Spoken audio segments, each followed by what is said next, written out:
Our next stop on the journey through the book of Exodus is chapter 17.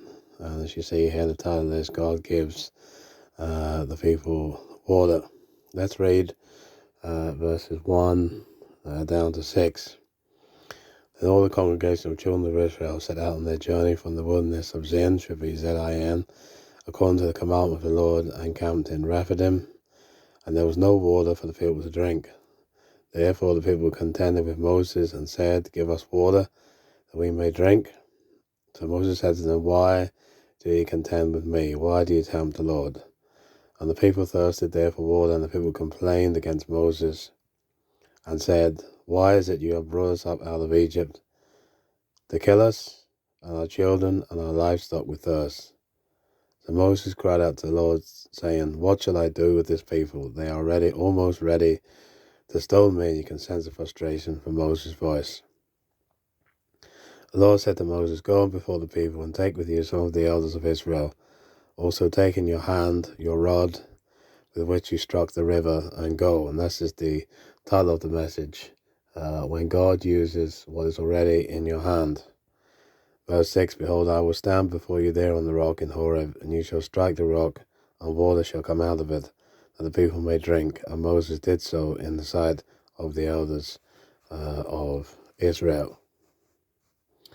And of course, the point here is that God often works through what he has already used. When God told Moses to strike the rock with the rod, verse 5, take in your hand your rod with which you struck the river, and go.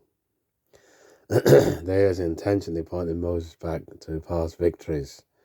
This rod he had used, or God used it to turn the Nile into blood, to stretch over the Red Sea when the Egyptians were chasing after the Israelites. This had been a symbol of God's authority, and so God wasn't giving Moses something new. It was reminding him of something proven. And of course, in application to ourselves, many times we ask God for new tools, new opportunities, new signs. But God often says, use what I've already placed in your hand. Your experience, your testimony, your gifts, your scars, these are all the rods God uses to bring life to others. Then we notice in verse 6, and this is often overlooked, at the start of verse 6, Behold, I will stand before you there on the rock in Horeb. This is something astonishing. In ancient culture, the lesser stood before the greater, yet here God stands before Moses in a posture of humility and presence. This is God saying, I am not distant, I am not indifferent, I am with you in the dry places. Often we ask, as they did in verse 7, is the Lord among us or not? But the real question is, are we looking for him where he already is? Then we notice this rock is mentioned in 1 Corinthians chapter 10. They drank from the spiritual rock, and that rock was Christ. When Moses struck the rock, life-giving water came.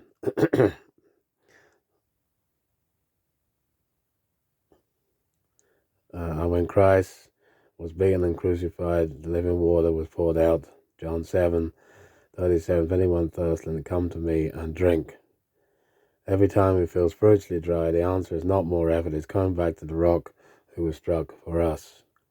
Of course, Moses names the place in verse 7, and he names them Massa and Meribah, which we see there at the bottom of the page, means tempted, and contention or quarreling. Israel's sin wasn't thirst, it was distrust. They questioned God's presence despite overwhelming evidence of his faithfulness. Bearing in mind, chapter 16 is the manna, and chapter 15 is the crossing of the Red Sea. Dry seasons reveal what we really believe about God. Do we trust his character when his provision seems delayed? And so the miracle in the wilderness is the miracle in us. If God can bring water out of a rock, as he did here in verse 6, he can bring love out of a hardened heart, faith out of fear, hope out of despair, and strength out of weakness. The Holy Spirit is still the living water that flows into the driest place of our lives. And so as we close, where is God asking you to trust him today? Where is he saying, use what's already in your hand?